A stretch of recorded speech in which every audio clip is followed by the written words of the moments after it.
आप देख रहे हैं रेड लाइन इस्लामाबाद स्टूडियो से बड़ी अवामी और सियासी खबरें। पाकिस्तानी जो अमेरिका में मौजूद हैं उनको अब ख़तरा पड़ गया है कि ट्रंप की नई पॉलिसी के हल में कहीं उनको ही ना पलटा दिया जाए। ट्रंप ने सैकड़ों बल्कि हज़ारों की तादाद में ऐसे लोग जो अमेरिका में आए हैं और ओवरस्टे कर चुके हैं या ग्रे एरिया के अंदर मौजूद हैं कि पेपर कुछ के बने हुए हैं कुछ के नहीं बने हुए, उनको निकालने का बंदोबस्त कर दिया है। अब पाकिस्तानी ये सोच रहे हैं कि कहीं हमारी बारी ना आ जाए। ट्रैवल रिस्ट्रिक्शंस का भी इसके ऊपर एक बड़ा सवाल है। हम हुसैन हक्कानी जो पाकिस्तान के एक्स एम्बेसडर हैं उनसे बात करेंगे, वो ग्राउंड पर मौजूद हैं और वो हमें बताएंगे कि इस वक्त ट्रंप की पॉलिसी क्या है, पाकिस्तानियों को कितना परेशान होना चाहिए, और जो किसी ज़माने में प्लान किया करते थे कि निज़ाम को गुच्चा दे के वहाँ पर पहुँच जाएँ तो फिर अल्लाह सानू बचा लेगा, क्या वो बच पाएंगे या नहीं। हम कराची के अंदर होने वाले मुस्तफ़ा आमिर कत्ल का भी आपको फॉलोअप लेके देंगे। बहुत बड़ी स्टोरी है, इस वजह से नहीं कि एक निस्बतन मुतवव्वल ख़ानदान का सपूत मारा गया बेमौत बेचारा, इस वजह से नहीं कि उसके दोस्तों ने उसका बेमाना कत्ल किया, इस वजह से नहीं कि तावान की कॉल 2 करोड़ के लिए एक अमरीकी नंबर से मौसूल हुई, इस वजह से कि तफ्तीशी टीम ने एक ख़बर के मुताबिक मामला ख़राब कर दिया है। जो ओपन एंड शट केस होना था अब वो बहुत ही मुश्किल केस बनता जा रहा है, और इसके अंदर जो मुल्ज़िम हैं उनके बयानात भी अजीब व गरीब हैं। कभी कहते हैं कि हम पर पुलिस ने जादू कर दिया, हम सही बयान नहीं दे सकते। कभी कहते हैं कि मैंने तो गाड़ी के अगले हिस्से पर आग लगाई थी और उसका मामला अल्लाह पर छोड़ दिया था, मेरा क्या कसूर। इसका फॉलोअप भी हम लेके देंगे। लेकिन बड़ी स्टोरी हमारी रेलवे से मुतल्लिक है। हनीफ अब्बासी साहब जो अब रेलवे को संभाल रहे हैं हमारे साथ मौजूद हैं, उनसे हम पूछेंगे कि नंबर 1, ईद के दिनों में ये ट्रेनें हमारी कितनी महफूज हैं और बलूचिस्तान के साथ हमारे राब्ते कब बहाल होंगे, और ये जो हम नया सिक्योरिटी पैरामीटर तैयार कर रहे हैं ट्रेन को महफूज बनाने के लिए, ये कब से काबिल अमल हो जाएगा। इसके अलावा हम ये भी जानना चाहेंगे कि दहशतगर्दी का मामला जिसने उनके डिपार्टमेंट को यानी पाकिस्तान रेलवेज़ को एक बैनुल-अक़वामी खबर बना दिया, कब और कैसे निपटाया जाएगा। जी हनीफ अब्बासी साहब मौजूद हैं, बहुत शुक्रिया जी। थैंक यू जी। आपका जो डिपार्टमेंट है वो गलत वजूहात की बुनियाद पर बैनुल-अक़वामी ख़बरों का मरकज़ है। जाफ़र ट्रेन के दहशतगर्दी के वाक़े के बाद जो बड़ा सवाल हमसे लोग पूछते हैं वो ये कि ईद के दिनों में ज़ाहिर रश भी बड़ा होगा, ये ट्रेनें चलेंगी या नहीं चलेंगी, अगर चलेंगी तो तहफ़्फ़ुज़ का क्या बंदोबस्त है, इसके ऊपर अगर आप हमें बता दें कि आपने क्या आप स्पेसिफिकली एक एरिया बलोचिस्तान से और जिसे जो ट्रेनें आ जा रही हैं ज़रा उसका बात कर लेते हैं, वो कितनी महफूज। उसके लिए ना परसों हमारी मीटिंग है वहाँ पे, वहाँ कोर हेडक्वार्टर में भी है, IGFC के साथ भी है, अपने DS के साथ भी है, CO, मैं, चेयरमैन, हम सब लोग वहाँ जा रहे हैं। सिक्योरिटी मतलब कि जब तक क्लियरेंस नहीं होती उस वक्त तक हम ऑपरेशन के लिए तैयार हैं। ठीक, हम तो आज से मेरे ख्याल है कुछ 4-5 दिन पहले भी तैयार थे। मतलब इंसिडेंट के फ़ौरन बाद जो रेस्क्यू का काम जिस तरह सिक्योरिटी एजेंसीज़ ने किया उस तरह हमारा जो रेस्क्यू का काम था हमने भी उसको पूरे तरीके से किया, और हम तैयार हैं, आज भी तैयार हैं। डिपार्टमेंटली आप तैयार हैं, लेकिन सिक्योरिटी जो है वो उसके लिए हम परसों जो है वो एक मीटिंग कर रहे हैं ताकि सिर्फ एक बलूचिस्तान में एक जाफर एक्सप्रेस वाली बात नहीं, बाकी भी ट्रेन हैं जिनका ऑपरेशन 4 या 5 ट्रेनें चलती हैं सस्पेंड है, तो उन सब को रिस्टोर करना है। हम बिल्कुल रेडी हैं और इंशाल्लाह ताला मुझे उम्मीद है कि हमें गो हेड मिल जाएगा परसों। और बाकी ट्रेनों के ऊपर सिक्योरिटी के इंतजाम क्या किए? देखिए पहली बात तो ये है कि मैं तले साहब आपको बता दूँ स्ट्रेट फारवर्ड के सिक्योरिटी के जो मेजर्स लेने दुनिया के अंदर जो हैं उसके तो हम अशर शीर भी नहीं है, नज़दीक से भी नहीं गुजरते, और इसके ऊपर प्रेजेंटेशन भी हो चुकी है, ब्रीफिंग भी मैं ले चुका हूँ। IG नए आए हैं, उनको टास्क भी दे दिया है। लेकिन आपको एक मैं बात बता दूं कि स्कैनर जो बड़ी इंपॉर्टेंट चीज़ होती है, आप दुनिया में चले जाएंगे यानी ये घड़ी भी उतार के वो कहते हैं स्कैनर से गुजारें, बेल्टें उतरवा लेते हैं, बेल्टें उतरवा देते हैं। हमारे पास स्कैनर ही नहीं है यानी किसी एक स्टेशन पे भी। ठीक है सर, उसके ऊपर अब सारा एक फिजिबिलिटी बन गई है, मेटल डिटेक्टर नहीं है। फिर उसके बाद आप मतलब सिक्योरिटी के वो इंतज़ाम जो इस वक्त रिक्वायर्ड हैं दुनिया के अंदर वो हमारे पास नहीं है। उसके ऊपर इंशाल्लाह ताला हम काम कर रहे हैं और एक प्रॉपर एक बना के समरी जो है वो प्राइम मिनिस्टर इस दौरान क्या करें फिर? इस दौरान हमने ये किया है कि अभी जैसे बहुत सारे स्कैनर ख़राब थे, उनको किसी ने मुझे 25 की डेट दी है, जैसे रावलपिंडी स्टेशन है, लाहौर है, कोयटा का जो स्टेशन है, ये बड़ी आपके लिए हैरानकुन बात होगी कि चारों तरफ से खुला है, वनरेबल है, यानी हर बंदा उसमें दाखिल हो सकता है।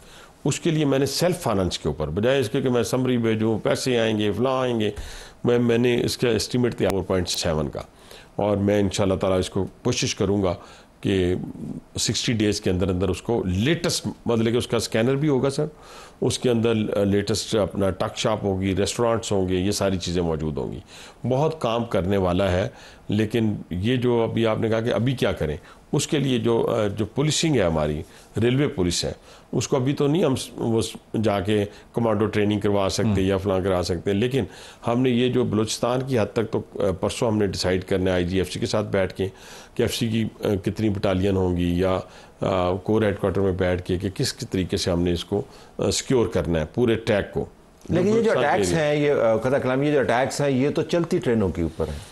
ये तो आपने जिक्र किया, वो बड़ा अहम है कि आपको कौन बोर्ड कर रहा है, कोई आप ने स्कैन करना होता है, सिक्योरिटी के बुनियादी मैयर्स हैं, वो तो अपनी जगह, लेकिन तो चलती ट्रेनों के ऊपर है। देखिए ना, ये तो ये फिनोमेना तो अब मैं रेलवे की सतह के ऊपर तो नहीं एड्रेस कर सकता, ये तो हुकूमती सतह के ऊपर एड्रेस भी हो रहा है और फोर्सेस की सतह के ऊपर भी हो रहा है। नेशनल सिक्योरिटी की जो हमारी मीटिंग हुई है उसमें जो चीज़ें डिसाइड हुई हैं, देखिए मैं आप खुली बात करूँगा, यहाँ हमने ना हर शख्स ने एक बेड़ा उठा लिया है, वो ख्वाह पॉलिटिशियन है, इंटेलेक्चुअल है, वो पॉपुलर बात करना चाहता है ताकि वो वायरल हो जाए, और वायरल की सूरत में आपको पता है फेसबुक पे कुछ, शायद यूट्यूब पे पैसे भी मिलते हैं, कुछ भी मिलता है। मैं वैसी कोई बात नहीं करना चाहता। मैं ये कहना चाहता हूँ कि अगर मारंग बलोच की बात कोई करे, अगर कोई करे पशीन पख्तून की कोई बात करे, तो इनके साथ तो फिर बातचीत वाली बात तो मेरा ख्याल है कुछ ऑप्शन नहीं ना सर। अब हम जरा बड़े इशू के ऊपर जा रहे हैं, जिससे आपका डिपार्टमेंट मुतासर हो रहा है, अगर आपके डिपार्टमेंट की बिल्कुल भी ये जिम्मेदारी नहीं है, वो तो आपने ऑपरेट करना है। तो अब आप बतौर सीनियर सियासतदान और हुकूमत के एक अहम रुकन की हैसियत से, जिसने सिक्योरिटी की पॉलिसी की मीटिंग भी अटेंड की, ब्रीफिंग भी अटेंड की, अब ये जो मौजूदा पॉलिसी है, अब मारंग बलोच को आपने गिरफ्तार कर लिया, उसके साथ बलोचिस्तान यकजहती कमेटी के मेंबरान को आपने गिरफ्तार कर लिया, 6 बल्कि 12 दफात आपने उसके ऊपर लगा दी। अब इसके बाद क्या करेंगे? अच्छा नहीं, तले साहब मेरी बात सुनो, पॉलिटिकल वर्कर हूँ, ठीक है जी, मैं वो पॉलिटिशियन भी नहीं हूँ जो मुंह में सोने का चम्मे लेके, मैं पॉलिटिकल वर्कर हूँ, मैं एड्रेस करता हूँ। अभी कैरेज फैक्ट्री गया हूँ, मैंने एक जो यूनियन के लोग थे उनको साथ उसी तरह जप्पियाँ डाली जैसे मैं अपने अफसरान के साथ मिल रहा था, उनको उसी तरह एड्रेस किया, उनके इशूज़ को उसी वक्त हल करने की कोशिश की। मुझे तो कोई एग्जेक्टिव स्टाइल में ज़िंदगी गुजार, लेकिन जो पाकिस्तान की कास्ट के ऊपर अगर आप बात करना चाहें तो मैं तो कहता हूँ जी, जिस हद तक जाना चाहिए ना सिक्योरिटी फोर्सेस को, उस हद तक उसका पीछा करना चाहिए। ये कोई ये नहीं कह रहे आपको कि जी हमारे हकूक़ हैं, हमें पसमानदगी है, हमारी सड़क नहीं है, हमारा इसके ऊपर जो है हॉस्पिटल काम नहीं कर रहा, जनाब हमारी ट्रांसपोर्ट नहीं है, पीने का साफ पानी नहीं है। ऐसी बातें तो हो ही नहीं रही, ऐसी बातें तो दोनों नहीं कर रहे। और पूरी की पूरी को एड्रेस करने के लिए तो क्या अभी देखें ना, मिसिंग पर्सन बड़ा इशू जी, मिसिंग पर्सन का हर शख्स ने उठाया जी, मिसिंग पर्सन। अब इसमें से जो दहशतगर्द जो मारे गए, जाफर एक्सप्रेस, वो तो दहशतगर्द थे ना, कि वो भी नहीं थे जिन्होंने नो सुसाइड अपना वो जैकेट्स पहनी हुई थी, और जिन्होंने अटैक करके 27 से ज़्यादा शहीद कर दिए लोगों को।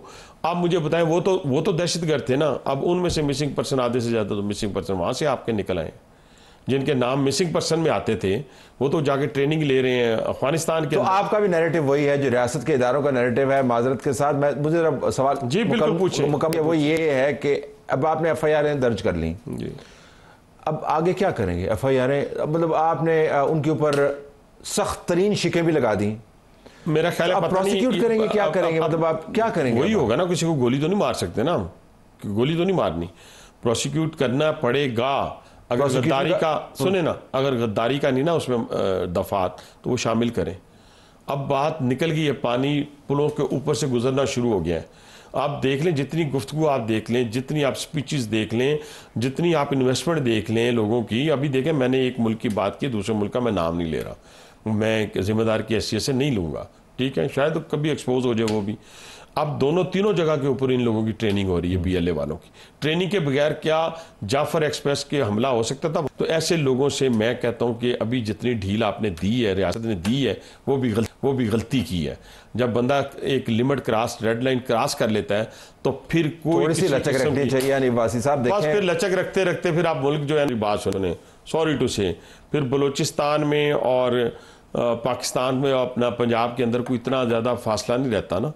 फिर यही आग जो वहां लगी हुई है, तो फिर यही हम रियासत देखें आज किसी देखें, पूरे पंजाब के अंदर पख्तून है, सिंध के अंदर पख्तून है, अपना बलोच है सिंध के अंदर मौजूद है ना, पिंडी के अंदर बलोच मौजूद है ना। अल्हम्दुलिल्लाह कभी किसी ने ये आवाज़ उठाई है क्यों पंजाबी को मारा जा रहा है? वजह एक तासुब की आग फैलाने की वजह से। ये देखें ना, वो फैली नहीं। अल्हम्दुलिल्लाह हमारा मुआशरा जैसे पहले फ़िरका वारियत में एक दूसरे के गले नहीं ना पड़ा, इसी तरीके से इस सुबाइयत की और इस ज़ुबान की बुनियाद के ऊपर भी हम एक दूसरे के गले नहीं पड़ रहे हैं।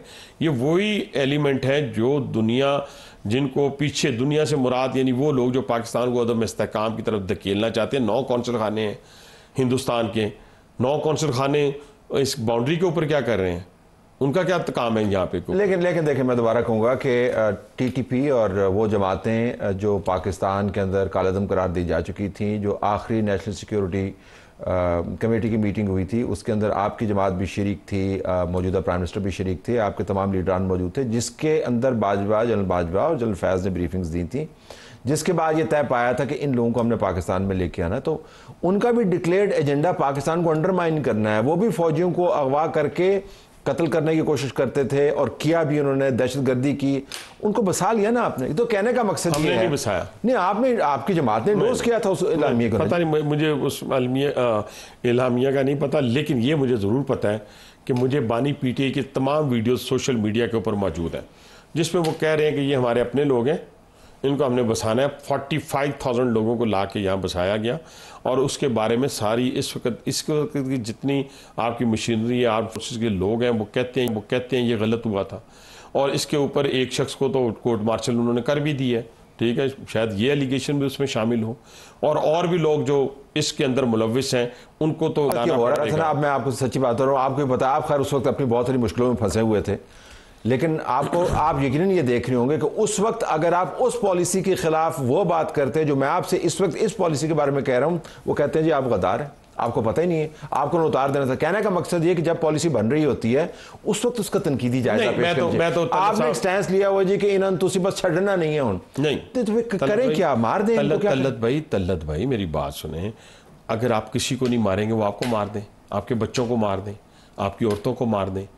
देखे ना, वो तो एक जो पैन के 9 सुसाइडर आए थे, मैं दोबारा दोहरा देता हूँ, क्या वो आपसे प्यार करने के लिए आए थे? वो आपसे मोहब्बत करने के लिए? वो तो आपके ये जो ताबूतों वाली बात चली थी, 200 ताबूत 250 ताबूत, और फिर वो बात इंडियन चैनल्स किस तरीके से उसको हाईलाइट कर रहा था, फिर यहाँ पे बैठे हुए जो फेक न्यूज़ का मेला लगा हुआ, फेक न्यूज़ का मेला लगा हुआ था। मैं भी यकीन माने कि रात गए तक जब मैं खबर ले रहा था तो मेरे भी यही था कि अगर 9 सुसाइडर हैं तो हो सकता है एक फट गया तो 50 तो गए। खबर यही बन रही थी, जो खबर नहीं थी, ठीक, लेकिन बनाई गई अगलों ने। लेकिन उस 9 सुसाइडर को डिफ्यूज भी तो किया किसी ने।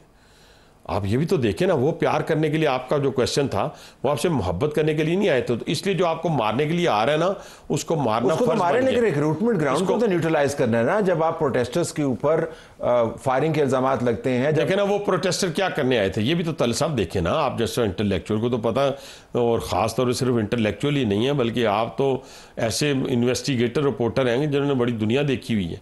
मुझे ये बताएं कि वो तो आपकी वो डेड बॉडीज दहशतगर्दों की छीनने के लिए आए थे, दे देते उनको, क्योंकि रियासत होती है ना। फिर आप कहते हैं जी वो रियासत से डेड बॉडीज छीन के ले गए हैं। वो तो डेड बॉडीज छीनने के लिए आए थे, दाखिल हो गए थे हॉस्पिटल्स के अंदर। तो ऐसे लोगों के लिए अब कोई रियायत नहीं होनी चाहिए। मैं तो वो बात कर रहा हूँ, घिसी पिटी नहीं, कि जो पिछली बात, मैं तो आने वाले वक्त का आपको पता दे रहा हूँ कि अगर इस वक्त रियासत ना खड़ी हुई, इंटेलेक्चुअल्स ना कर, सिर्फ बलूचिस्तान की बात नहीं हो रही भाई, सिर्फ बलूचिस्तान नहीं है। आप देखें, इसमें पंजाब भी शामिल है, इसमें सिंध भी शामिल है, इसमें KPK के हालात भी आपके सामने हैं। अगर किसी जगह के ऊपर कोई सुसाइडर आता है तो उसका फैसिलिटेटर कौन है? पंजाबी। उसका फैसिलिटेटर कौन है? सिंधी। उसका फैसिलिटेटर कौन है? पख्तून। उसका फैसिलिटेटर कौन है? बलोच। तो वो फैसिलिटेटर है। आपने नेटवर्क को देखना, आपने एथनिसिटी थोड़ी देखना, या ठीक है सर। तो उस नेटवर्क को देखते हुए उसके ऊपर हमने हमला करना है। और दूसरी बात, आने वाले वक्त में अभी देखें, रात को भी कोशिश की गई कि पाकिस्तान की बाउंड्री में दाखिल हुआ जाए, और दाखिल होकर क्या करना है हमने? मैं फिर वही कहता हूँ कि फूल लेके कोई नहीं हमारे लिए आ रहा, वो पाकिस्तान को अदम इस्तेहकाम की तरफ धकेलने के लिए आ रहा है। हम सब ने मिलकर अपना फ़र्ज़ अदा करना है, क्लियर और क्रिस्टल होकर। ये नहीं कि जी इसकी इसलिए मुखालफत नहीं करनी कि यार जमहूरियत ये कहती है, ला ये कहता है, कानून ये कहता है। मियां मोहम्मद नवाज शरीफ कहते हैं जमहूरी तरीके से हल करें, वो तो आपका लीडर कह रहा है जमहूरी तरीके से। जमहूरी तरीके से दहशतगर्द को एड्रेस करने के लिए उन्होंने कहा जमहूरी तरीके से। देखें, पसमानदगी का भी रोना रोया जाता है ना, पसमानदगी का भी रोना रोया जाता है। मैंने एक दफ़ा पहले भी किसी जगह बात की है, आपके सामने भी रखता हूँ। क्या पसमानदगी में, अगर गुर्बत में कोई शख्स भी अपनी माँ के गले को पकड़ता है, अपने वालिद के गले को पकड़ता है? गुर्बत में भी इस्तेसाल आसान हो जाता है ना। देखें, इस्तेसाल आसान हो जाता है। किसी ज़माने में सरदारों के साथ मसाइल थे, उनके साथ ये लोग लगे हुए थे। अब कोई टीचर है, कोई डॉक्टर है, कोई पॉलिटेक्निक का पढ़ा हुआ है, वो पढ़े लिखे लोगों ने रिक्रूट होना शुरू कर दिया। तो हम यही कहते हैं कि रिक्रूटमेंट आपको बंद करवानी चाहिए। जो बंदा आपको हमला करे वो तो मारे। वो बात बिल्कुल ठीक है, रिक्रूटमेंट हो रही है, ये बात बिल्कुल आप ठीक कह रहे हैं। और 1 लाख रुपए पे पाकिस्तानी में हो रही है, 1 लाख रुपए। वो पैसा कहीं से आ रहा होगा ना। जो वेपन पकड़े गए हैं जाफर एक्सप्रेस पे अटैक के दौरान, वो भी लेटेस्ट मसले के वेपन्स थे, वो भी कहीं से आए हैं ना। उसके बगैर तो बंदा, अब देखें ना, यहाँ से जो भाग के इंटेलेक्चुअल्स आपके गए, जिनके पास पिंडी से लाहौर का किराया नहीं होता था, अब उनको करोड़ों रुपए क्यों मिल रहे हैं? उनको घर नया क्यों मिल रहा है? उनको गाड़ी क्यों नहीं मिल रही है? वो एक प्लानिंग के तहत वही मॉडल है जो मॉडल मैं 3 दफ़ा आपके प्रोग्राम में कर चुका हूँ। और मेरे मुँह में खाक पाकिस्तान के इस तरीके से तब्दील करना चाहते हैं, जोग्राफिया तब्दील। अब देखें ना, यमन तक वो आ गया, वो मॉडल यमन तक पहुँच गया ना। उसके बाद क्या है? एक थिक लाइन है ना आपके और यमन के दरमियान। तो क्या, कैसे आप उसको काबू करेंगे? आप ठीक है न्यूक्लियर पावर है, किसी की जरूरत नहीं है, लेकिन उसकी जरूरत इस तरीके से तो है ना, ये जो कुछ कर रहा है वो, कि वो वेपन भी देगा, पैसा भी देगा, और बाहर बैठा हुआ वो इंटेलेक्चुअल। लेकिन साथ आप ये भी कहते हैं, आपकी हुकूमत ये भी कहती है कि नया ऑपरेशन नहीं हो रहा। तो मैं ज़रा समझने से कहा सुनूं कि आपने अगर कुछ नया काम करना नहीं है, पुराने काम के नतीजे हमारे सामने हैं, वो रिजल्ट नहीं हासिल कर पा रहे, वहाँ पर रोज़ाना प्रोटेस्ट हो रहे हैं, सड़कें बंद हो जाती हैं, ट्रेनें बंद हो जाती हैं, हवाई जहाज़ बंद हो जाते हैं, बैन-अवी खबरें बन रही हैं, लेकिन नया ऑपरेशन आपने नहीं कर रहे, तो फिर करना क्या है? अच्छा, ऑपरेशन तो होगा जी, ऑपरेशन इस तरह नहीं, मतलब मैं ये नहीं कहता कि, लेकिन जहाँ जहाँ फ़ौज मौजूद है, जहाँ जहाँ FC मौजूद है, जहाँ जहाँ पुलिस मौजूद है, वो तो मुकाबला कर रहे हैं। रोज़ डेली डेथ भी हो रही है, शहादतें भी हो रही हैं, आपके सामने है। लेकिन अब ये फ़ैसला हुआ है, जो नेशनल सिक्योरिटी के अंदर हुआ है फ़ैसला, इजलास के अंदर फ़ैसला हुआ है, वो तो अब ज़बान ज़द आम है कि जो लोग पाकिस्तान की रियासत को नहीं मानते, जो पाकिस्तान की रियासत के ख़िलाफ़ वेपन उठाए हुए हैं, इसकी अपना सॉवरेंटी को चैलेंज कर रहे हैं, उनका पीछा किया जाएगा। वो अफ़गानिस्तान जाएंगे, वहाँ जाके उनका पीछा किया जाएगा। अगर एक और पड़ोसी मुल्क है जहाँ पे वो पनाह लेते हैं, अगर वहाँ जाएंगे, वहाँ उनका पीछा किया जाएगा, और यहाँ भी उनकी कमीन गाँव तक जाया जाएगा। ये तो फैसला हुआ है। अब ये किस तरीके से जाया जाएगा, ये मैं तो सिक्योरिटी फोर्सेस की बुनियाद के ऊपर कोई ऐसा यहाँ पे ऐलान नहीं कर सकता, लेकिन ये तरीका फिलहाल तो हमने एम्बेसडर सादिक के जरिए उनको अप्रोच किया है। फिलहाल उनको मिसाइल तो नहीं भेजा ना, सादिक साहब भेजे हैं उनके। नहीं, ठीक है ना, ठीक है, एतराज़ नहीं कर रहा, लेकिन अगर 60-70 बंदा यहाँ मार के कोई भाग जाए, या यहाँ पे किसी सिविल या दफाई इंस्टॉलेशन के ऊपर हमला करके भाग जाए और भागता हुआ नजर आए, तो उसको हम कहेंगे चल भाई चला जा, कोई मसला नहीं, क्योंकि हम इतने ही लावारिस हो गए हैं, क्योंकि इतने ही हम क्योंकि इतनी हमारी फोर्सेस जो है वो लागर हो गई हैं। ये लागर नहीं हुई अभी, इंशाल्लाह ताला ये मुकाबला करेंगे। ओके, टुवर्ड्स द एंड ज़रा लोगों के किराए में आपने 20% कमी की ईद के लिए जी। वो कहते हैं 25 क्यों नहीं किया? सर देखिए, अब ये तो फिर 25 करता, ये तो 25 करता, लेकिन इसमें 2-3 मैं चीज़ें आपको बताना चाहता हूँ। आपको ट्रेन का सफ़र बड़ा, मैं कहता हूँ कि लाहौर अगर आप जाएँ ना, और हमें जो अभी मैं कोचेस देख के हूँ 180 की स्पीड पे हैं, और अगर हम ट्रैक को एड्रेस कर लिया हमने, तो हम 2 घंटे में लाहौर हुआ करेंगे। ठीक है जी, 180 की जो ट्रांसफ़र ऑफ 2 घंटे सर, मैं 270 किलोमीटर बनता है ना सर। जो रेलवे का ट्रैक है ना, रावलपिंडी स्टेशन से लाहौर स्टेशन तक, ये 270 किलोमीटर। तो मैक्सिमम स्पीड है ना, मैक्सिमम स्पीड तो थोड़ी चलेगी। मैं कहता हूँ 160 पे लगा लें, ठीक, 160 पे लगा लें, 160 उतना ही बन जाता, फिर भी उतना ही बन जाता 2 घंटे में। मैं फिर भी थोड़ा सा ऐसी बात कर रहा हूँ कि 2 घंटे में हम लाहौर पहुँच जाएँ। इस वक्त जो अभी मैंने काम किए हैं, अभी ये देखें कि क्लीननेस के हवाले से, पंक्चुअलिटी के हवाले से बेहतरी आई है। ठीक, 5 ट्रेनें स्पेशल चल रही हैं, 5 ईद के दिनों में 5 स्पेशल ट्रेन जो लोगों के लिए चला रहे हैं, जो आम रूटीन से हट के हैं, इजाफी ट्रेनें जिसे कहते हैं। ठीक है सर, 20% डिस्काउंट दे रहे हैं, वो भी इकॉनमी क्लास में, फर्स्ट क्लास में नहीं दे रहे हैं। तीसरी बात सर, आज ही DG फूड से मैंने पंजाब से बात की है, जो फूड अथॉरिटी है, कि जितने हमारे रेस्टोरेंट्स हैं, जितने हमारे टक शॉप्स हैं, जितने हमारे प्राइवेट इस पैसेंजर ट्रेन के जो प्राइवेट पार्टनरशिप के तहत चल रही हैं उसके अंदर जितना खाना आता है, जितनी टॉक शॉस के ऊपर चीज़ें पड़ी हैं, रेस्टोरेंट चल रहे हैं, इन सब की सैम्पलिंग की जाए पंजाब की जुरिस्डिक्शन के अंदर, और उसके अंदर ये इंश्योर किया जाए कि हम क्वालिटी इंश्योर की जाए। एक हो गया सर। दूसरा बात यह है कि हम सिक्योरिटी के ऊपर चंद दिनों के अंदर अंदर इंशाल्लाह ताला ऐसे मेजर्स लेंगे जो इंटरनेशनल स्टैंडर्ड के होंगे। नजर आएगा। चलो ठीक है जी, हम भी 2 घंटे में लाहौर का सफर करना चाहेंगे। ब्रेकें है ना, इन्हें पता लगे अगली लंग गई है। नहीं सर, नहीं, इंशाल्लाह ब्रेक है। ठीक है, have to leave it there. Programme हमारा जारी।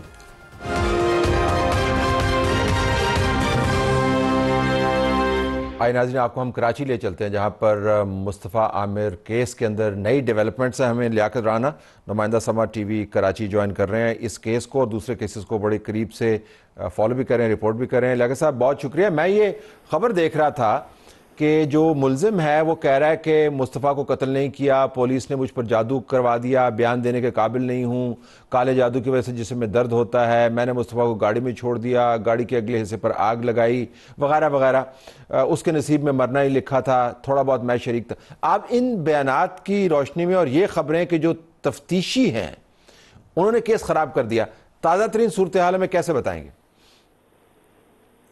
देखें तलत साहब, जहाँ तक तफ्तीशों का ताल्लुक है तो वो इस केस को शुरू से ही सही तरह डील नहीं कर सके, तफ्तीश नहीं कर सके। ये पहला मौका है कि इंतहाई एक हीनियस क्राइम हुआ है, लेकिन उसमें मरकजी मुलजम ने भी पहले पुलिस के सामने एतराफ़ जुर्म किया, फिर वो अदालत में जाके उसने एतराफ़ी बयान रिकॉर्ड करवाने से ये कहकर इनकार कर दिया कि पुलिस उसको ज़बरदस्ती उसको बयान लेना चाहती है, उससे एतराफ़ जुर्म करवाना चाहती है। जबकि जो को एक्यूज़ था शराज, उसने भी यही किया कि पहले पुलिस से कहा कि वो एतराफी बयान रिकॉर्ड करवाने के लिए तैयार है, उसको जुडिशल मजिस्ट्रेट के सामने पेश किया गया, तो उसने वहां जाके जुडिशल मजिस्ट्रेट के पास जो 1 घंटा उसको मिला सोचने का, उसके बाद उसने कहा कि मैं तो एतराफ़ नहीं करना चाहता, पुलिस वाले तशद्दुद करके मुझे कत्ल ये एतराफ़ जुर्म पर मजबूर कर रहे हैं। लेकिन दोनों मुलजमों ने ये इस चीज़ का एतराफ़ किया है कि कत्ल हुआ है। मुलजम अरमगान है, उसने भी एतराफ़ भी किया है, उसका कहना है कि ये अचानक हुआ है, कोई मनसूबाबंदी नहीं की गई। एक तरह का उसने एतराफ़ जुर्म भी किया, लेकिन जुडिशल मजिस्ट्रेट के सामने जब जुडिशल मजिस्ट्रेट ने उसको सोचने के लिए वक्त दिया और ये कहा कि आप बयान दें या ना दें तो आपको जेल भेज दिया जाएगा, तो जब उसने कहा अगर मुझे जेल भेजना है तो मैं एतराफ़ नहीं करता। पुलिस वाले मुझे तशद्दुद का निशाना बनाते रहे, जबकि जो एंटी वायलेंस क्राइम सेल का थाना है वहाँ मुझ पर जादू किया गया, काला जादू किया गया, जिसकी वजह से मेरे जिस्म में दर्द होता रहता है। अब पुलिस मुझे जबरदस्ती एतराफ़ कराना चाहती है, लेकिन मैंने एतराफ़ नहीं किया। लेकिन उसने वहां भी अदालत के सामने कहा कि मैंने कत्ल किया है, लेकिन ये अचानक हुआ है। अच्छा, ये फरमाइएगा कि हमें तो यहाँ से दूर से बैठ के लगता था, क्योंकि इस केस ने इतनी हाइप ली, इसके अंदर जो दिलखराश और रूह को तड़पा देने वाले हक़ाइक़ हैं वो सामने आए, एक निस्बतन बेहतर जो नेबरहुड है वहाँ से इस किस्म के अफराद का निकलना, बहुत सारे इसमें फैक्टर्स हैं जो कौमी तौर पर सबके लिए रेलेवेंट हो सकते हैं। हमारा तो ख्याल था कि ओपन एंड शट केस है, तो तफ्तीशियों ने कहाँ पर डंडी मारी आपके ख्याल में कि केस जो है अब आपको तज़ब्ज़ुब का शिकार नजर आता है? शुरू में उसके वालिद, उसने पहले दिन से कहा था, वालिद उसका बार बार कह रहा था कि मुझे मेरे बेटे ने सब कुछ बताया है, उसने मुझे तो फ़ोन करके बताया कि ये हो गया, तो मैंने उससे कहा कि तुम सब कुछ छोड़ छाड़ के इधर स्कर्दू की तरफ आ जाओ, लेकिन पुलिस ने उसको शामिल तफ्तीश नहीं किया। अब 2 दिन पहले अगर उसको गिरफ्तार किया तो वो भी एक अलग केस बनाया मनशियात का और असले का, जबकि उसको को एक्यूज बनाना चाहिए था कि वो शरीक जुर्म रहा, उसने जुर्म को छुपाया है। दूसरा, फिर मुलजम शराज जो है वो गवाह बनना चाहता था, वो अगर उसको वादा माफ गवाह बनाया जाता तो केस ज्यादा क्लियर हो सकता था। और जो अरमगान के 2 मुलाजमीन को इन्होंने चशमदीद गवाह बनाया, उनको को एक्यूज बनाना चाहिए था। पुलिस, फिर ये पहली दफा हुआ है कि जो मुलजम हैं वो जाके अदालत में मुकर जाते हैं। पुलिस ने किस तरह की तफ्तीश की है, कोई एक्शन नहीं लिया गया। प्रोसिक्यूशन भी बार बार उन पर वो सवाल उठा रही है कि ये हमसे नहीं पूछते। प्रोसिक्यूटर जुल्फकार आराई का कहना है कि हमसे मशवरा ही नहीं किया गया। जब अरमगान को 164 के लिए जुडिशल मजिस्ट्रेट के सामने पेश किया गया तो हमसे नहीं पूछा गया, ना हमें बताया गया है। हमें उस वक्त पता चला जब मीडिया में यह खबर आई कि मुलजम ने अदालत के सामने बयान रिकॉर्ड करवाने से इनकार कर दिया। उसका कहना कि मैंने कत्ल किया, अचानक कत्ल हुआ, लेकिन मैं एतराफी बयान नहीं रिकॉर्ड करवाना चाहता। लेकिन दोनों मुलजम हो या मुलजम का वालिद कामरान हो, इंतहाई शातिर हैं। वो पहले दिन से ही जो तफ्तीशी अफसर हैं उनको घुमा रहे हैं, और तफ्तीशी अफसर लगता है कि उन दोनों की उंगलियों पे खेल रहे हैं। जी बिल्कुल, आखिर में और मुख्तसरन फरमाएगा, आपके तजर्बे के पेश नज़र ये तमाम पेच खम सामने रखते हुए आपको ये केस किस तरफ जाता हुआ नजर आ रहा है? देखें तलत साहब, पहली बात तो ये है कि एक नौजवान का मर्डर हुआ, उसकी डेड बॉडी बरामद हुई, डीएनए हो गया, लेकिन जो मुलजम है या उसका वालिद है वो कह रहा है कि ये डेड बॉडी है ये मुस्तफ़ा आमिर की नहीं है। मामले को मशकूक बनाने की कोशिश की जा रही है। मुझे ये लगता है कि ये जैसे ही ट्रायल शुरू होगा तो वकला की तरफ से बार बार दरखास्तें दी जाएंगी कि इंसदाद दहशतगर्दी एक्ट की जो दफात लगाई गई हैं 780 इसको ख़त्म कर दिया जाए। अगर ये केस ऑर्डिनरी कोर्ट में शिफ्ट हो गया तो फिर ये सुलह पे वाइंड अप हो जाएगा। जो मकतूल के वालिदैन हैं उन पर भी प्रेशर है कि वो सुलह कर लें, जबकि इस केस में बड़े बड़े लोगों के बच्चों के नाम आ रहे हैं, कुछ खवातीन के नाम आए, कुछ और नौजवानों के नाम आए। अरमुगान का वालिद बार बार कुछ लोगों के नाम ले रहा था, लेकिन अभी तक पुलिस ने उसको शामिल तफ्तीश नहीं किया। तो लगता यह है कि एंड इसका सुलह पे जाके वाइंड अप होगा। जी बहुत शुक्रिया, आपने हमें ज्वाइन किया। नाज़रीन, हमारा प्रोग्राम जारी है।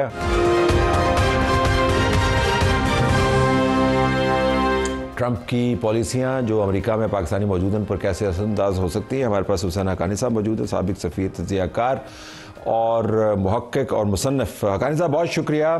एक तो ये बताएं कि ये जो हम सुन रहे हैं ट्रंप की पॉलिसी से मुतल्लिक डिस्कोर्स, ये काबिल अमल कितनी है? बाज़ लोगों का ख्याल है कि ये बीच अमल के पिट जाएगी, तो व्हाट इज़ योर टेक? बहुत सारी उनकी पॉलिसियां ऐसी हैं जिनके बारे में अदालतें फैसले करेंगी। बाज़ मामलात में और लोग भी फरीक उसमें शामिल हैं, वो भी रद्द अमल का इजहार करेंगे। मसलन इमिग्रेशन के बारे में जो पॉलिसी है उस पर सबसे बड़ा रद्द अमल जो है वो अमेरिका की कॉरपोरेशंस और कंपनियों की तरफ से आएगा।